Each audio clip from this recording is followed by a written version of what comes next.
An army marches into Wallachia. The year is 1462. Tens of thousands of Ottoman soldiers, led by Mehmed II, the conqueror of Constantinople in 1453. They expect resistance. They expect battle. Instead, they enter a forest. But something is wrong. The trees are too straight, too still. They are bodies.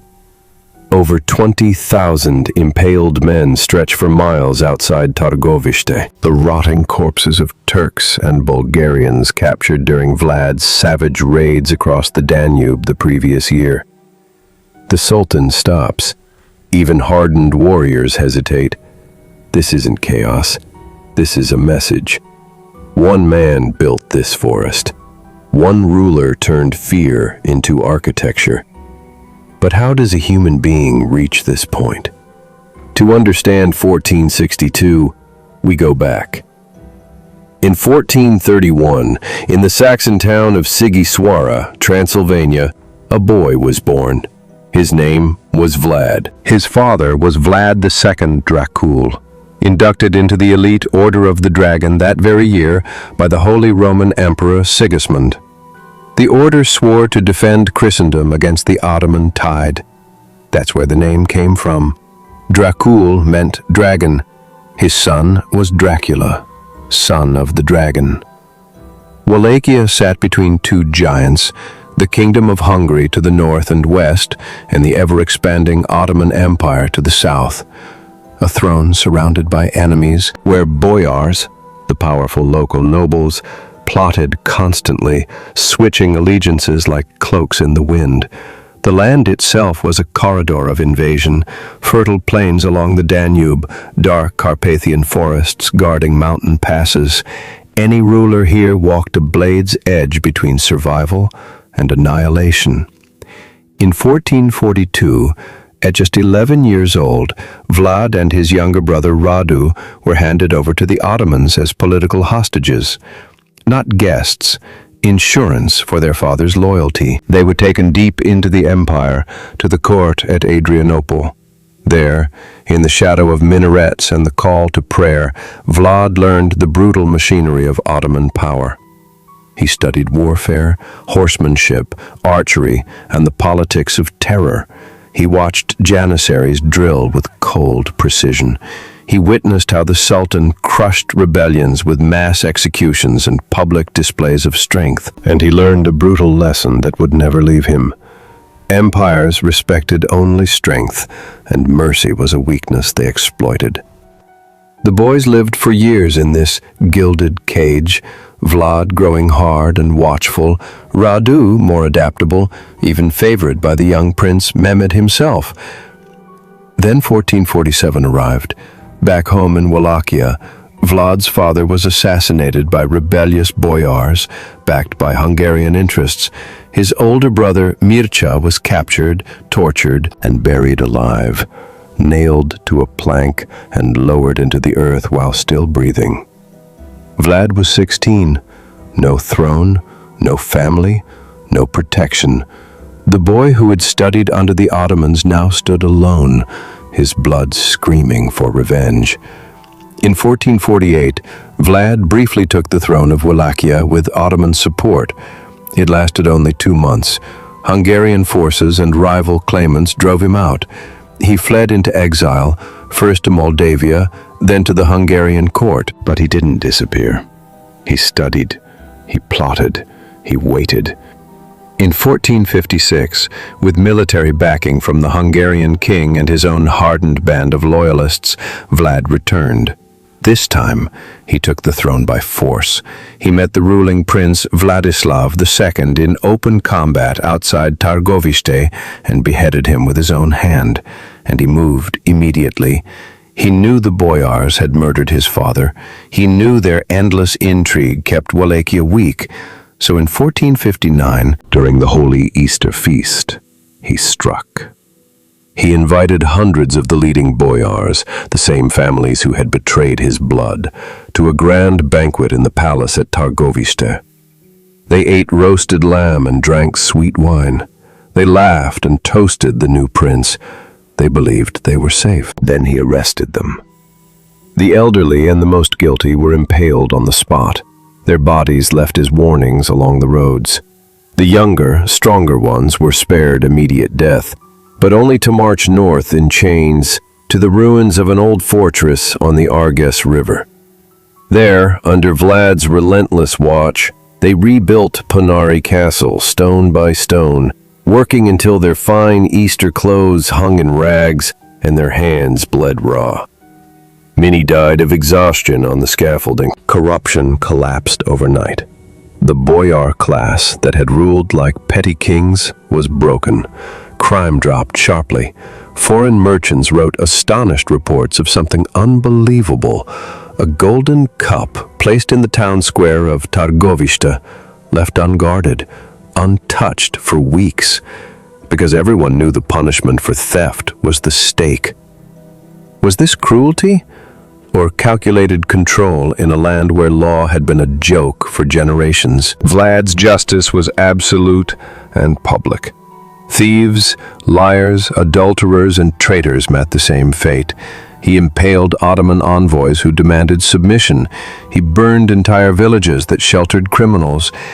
Yet the peasants and merchants whispered that under Dracula, a man could walk the roads at night without fear, if he was honest. Meanwhile, the Ottoman Empire demanded tribute, money, soldiers, and young boys for the Janissary Corps.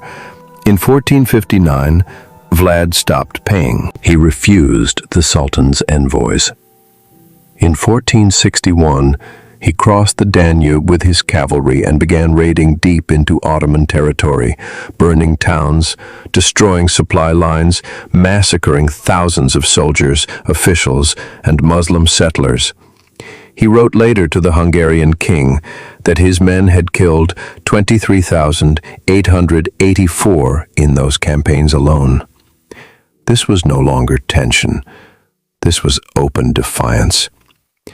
In the spring of 1462, Mehmed II marched personally toward Wallachia. A vast Ottoman army, over 100,000 strong by most contemporary estimates, crossed the Danube.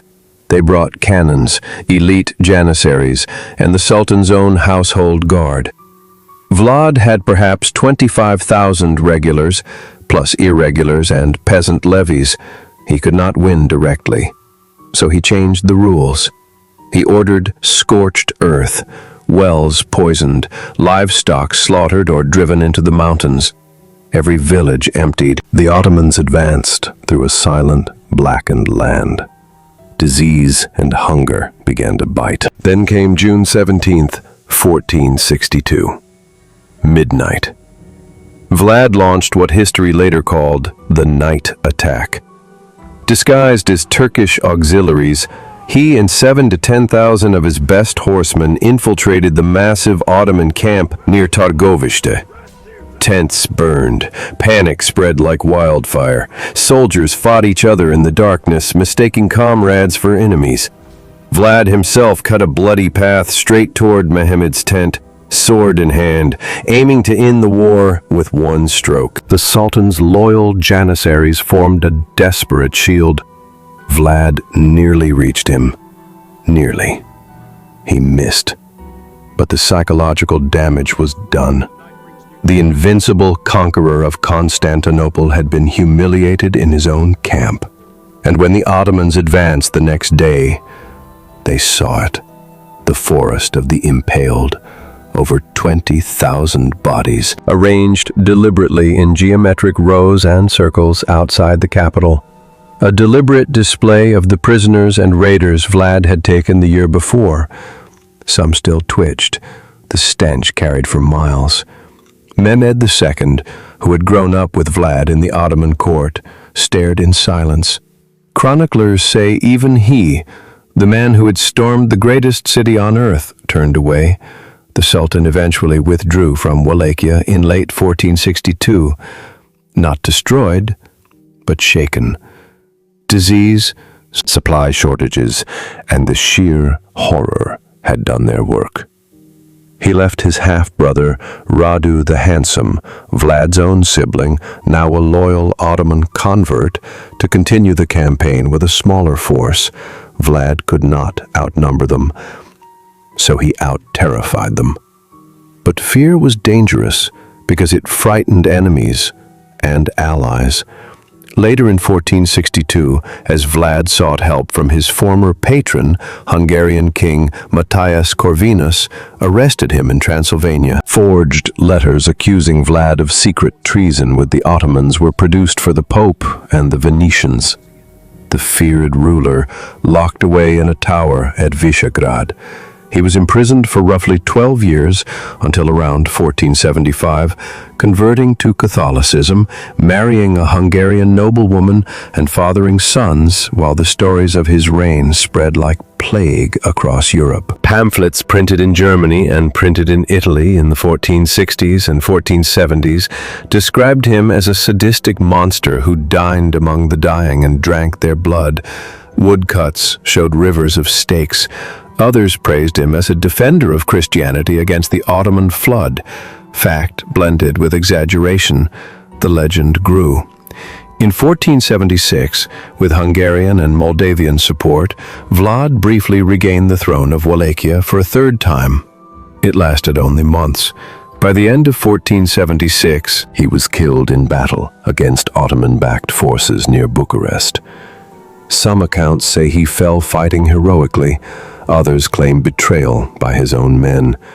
His head was reportedly cut off and sent to Constantinople as proof of death, displayed on a spike for the Sultan to see. The man was gone, but the name survived. Vlad ruled only a few years in total, 1456 to 1462, and briefly in 1476. Yet nearly 6 centuries later, we still speak his name.